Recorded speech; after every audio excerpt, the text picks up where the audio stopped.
여러분 안녕하십니까? 부동산 애널리스트 TV 고종환 TV를 운영하고 있는 고종환 한국자산관리 연구원장입니다. 이번 주도 너무 정신없이 지나간 것 같습니다. 저도 바쁘다 보니까 또 어느 한 주가 다 왔구나 하는 아쉬움이 큽니다.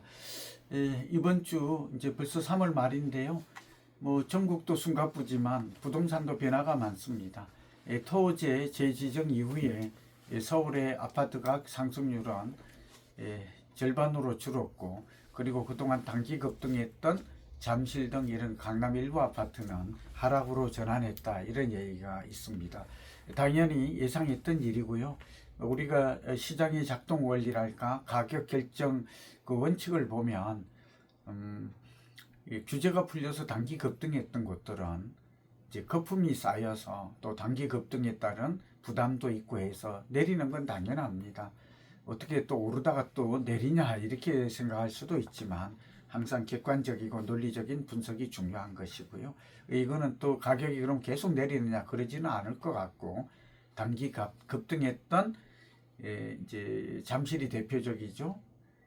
그렇게 볼 수 있고, 또 하나는 원베일리라든지 압구정, 현대 같은 소위 대장주는 여전히 철옹성처럼 흔들림이 없습니다. 매물도 나오지도 않고요. 또 이건 어떻게 해석해야 될까요? 이제 쏠림 현상, 하이엔드 주택, 최고급 주택으로, 그러니까 수요가 많은 것들은 여러 가지 똘똘한 한 채라는 말도 많이 씁니다만 그걸 가지고 설명을 다 할 수는 없고요. 그러니까 대한민국의 수도 서울 중에서도 중심 입지 중에서도 강남, 서초, 송파, 그 중에서도 강남과 서초, 그 중에서도 중심 입지 중에서도 중심, 그걸 핵심이라고 그러죠. 그리고 특히 땅값과 개발 호재가 가장 많은 그런 핵심 입지에 자리 잡은 아파트, 이런 것들은 그게 뭐겠어요, 그렇죠? 땅값이 가장 비싸고 신축 아파트의 대단지고 주변에 아시겠습니다. 교통이나 교육이나 편의시설이나 또 공원이나 병원 이런 것들이 잘 돼 있는 거 어렵지 않죠? 그런 것들은 나오려고 하는 사람이 없어요, 망하기 전에는. 그럼 어떻게 될까요? 수요가 몰리겠죠? 또 수요도 서울만 몰리는 건 아니죠. 전국에 부자들도 많으니까.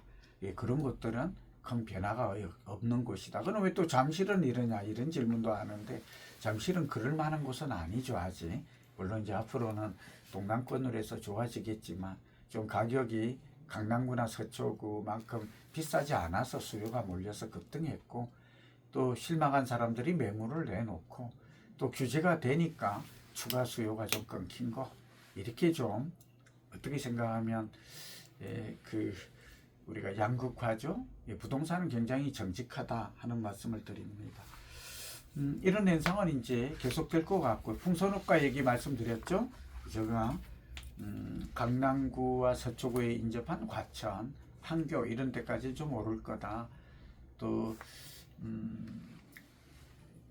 우리 송파구에 인접한 강동, 광진, 그리고 이번에 빠졌던 이제 성수동을 제외한 성동구, 또 용산과 가까운 인접 지역들, 동대문이나 성동이나 또 마포나 이런 지역들은 이제 여의도가 여전히 규제 지역이니까 이런 지역에 수요가 몰리는 것은 이상한 게 아니라 정상적인 또 예측 가능한 그런 일들이 벌어지고 있어서, 그러면 지금 놓친 사람은 어떻게 해야 되는, 내 집 마련은 그래도 지속적으로 2027년까지, 제가 매경과 조선일보에 저의 그런 멘트가 실려 있으니까 보시기 바랍니다. 그러니까 공급이 부족한 지역, 수요가 초과하는 이런, 그리고 아파트 단지는 가격이 오를 가능성이 높을 것으로, 급등한다가 아니라 적어도 내리면 오히려 기회로 잡고 사야 된다고 봅니다. 풍선 효과가 예상되는 지역은 여전히 지금 4월이 되더라도 이미 오른 걸 따라가는 추격 매수는 위험하지만 관심 있게 장기 거주할 곳은 보아야 한다. 시간을 실게 하지 않는 게 좋겠다 하는 말씀을 드립니다. 전국이 이렇게 불확실하니까 그런 것들이 있습니다만, 그나마 주택은 안전자산이고, 또 다음 정부가 들어서더라도 주택 정책이나 이런 공급을 확대하거나 뭐 이런 것들은 큰 변화가 없을 것 같습니다. 그 다음에 이제 오늘 또 우리가 알아 4,100조 정도 풀어난 부동산 금융 경고음 정부 해법 찾는다 하는데 참 두 가지인데요. 어쨌든 지금 돈들이 우리나라에 풀린 돈들이 한 4,200조 된다는 거는 M2조 강의에 통하는 알고 계시고 부동산 쪽으로 2,680, 약 2,700조가 풀려 있고요. 뭐 여기다가 전세 보증금이라든지 또 리츠라든지 사업자 보증까지 하게 되면 이게 한 4,121조가 된대요. 이게 금융 위험에 익스포즈라는 말을 쓰거든요. 상당히 많이 풀렸죠. 부동산 금융 익스포즈 위험 노출액이 4,100조를 넘어섰다 하는 건데 빨리 PF나 브릿지론이 안 돼 가지고 지금 굉장히 어렵거든요. 이 공급이 안 되는 이유도 되고 정부가 빨리 좀 했으면 좋겠어요. 저도 금융 발전 심의위원을 하고 있는데 뭐 이럴 때일수록 이런 부분 그러니까 옥석을 가려서 중소건설사도 지금 문을 닫고 있고 이런데 사업장이 그러니까 옥석을 구분하는 작업은 좀 빨라졌으면 좋겠습니다. 언제까지 이렇게 시장이 실패하면 정책이 개입해야 되는데 정말 산불이 났을 때 하는 행동을 보면 정말 답답하죠.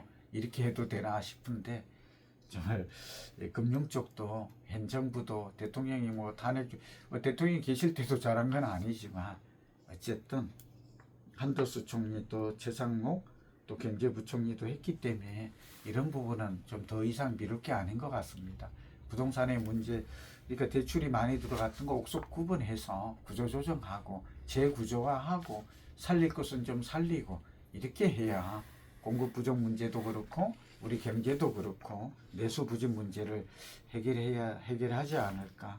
마지막으로 서울에 올해 2월까지 3월 통계 서울시 빌딩이나 단독주택 그리고 토지 이런 쪽은 거래가 좀 증가한 거로 나오거든요. 그래서 아파트 뭐 상가가 안 좋긴 합니다만 오피스텔 빌라 주상복 코앞 이런 곳들은 이제 경공매도 늘어나고 있고 NPL 물건도 늘어나지만 이제 거래도 늘어난다. 지역이 중요한데 서초구, 강남구, 중구, 성북구, 용산구, 동대문구, 성동구, 동작구, 마포구, 강동구. 그러니까 강남권이거나 도심에 가까운 이런 중심지에 꼬마 빌딩, 강남은 대형 빌딩 위주로 거래가 이루어지고 있고요. 강병은 중소형 꼬마 빌딩인데 어쨌든 빌딩을 매수하려고 마음먹었던 분들은 이렇게 아파트 가격이 오르고 나면 이제 빌딩 쪽으로 매수세가 옮겨갈 가능성이 크다고 그랬잖아요. 그리고 가격 격차가 땅값이죠. 벌어지게 되면 힘맞추기 현상도 좀 일어날 수 있어서 최근에는 발빠른 분들은 이제 핵심 입지, 아까 중심지, 핵심 입지 그리고 가격이 좀 뭐 많이 내리면 좀 돼. 그렇지 않은 곳들이라도 도시계획에 앞으로 성장 지역으로 될 곳들은 좀 뭐 강남권이 대표적이에요. 이런 분들은 이런 지역들은 우리가 시간을 미룬다고 해서 우리 경제가 망가지지 않으면 그러니까 제2의 뭐 IMF, 제2의 우리가 2008년에 있었던 그런 서브프라임 모기지 같은 이런 사태가 일어나지 않는다면 뭐 그렇게 내릴 것 같지는 않습니다. 뭐 그런 측면에서 어쨌든 여유 자금을 가진 분들이라면 강남권하고 용산, 성수 뭐 이런 지역들은 이건 불변일 것 같아요. 이제 다 그래서 안 그러면 또 새로운 지하철이나 역세권이 신설 역세권 되는 지역 이런 지역 위주로는 매수의 관점에서 여유 자금이 있다면 금리도 내릴 테니까요. 우리가 접근하는 방식이 좋지 않을까 봅니다. 오늘은 강남권 꼬마 빌딩 사도 될까?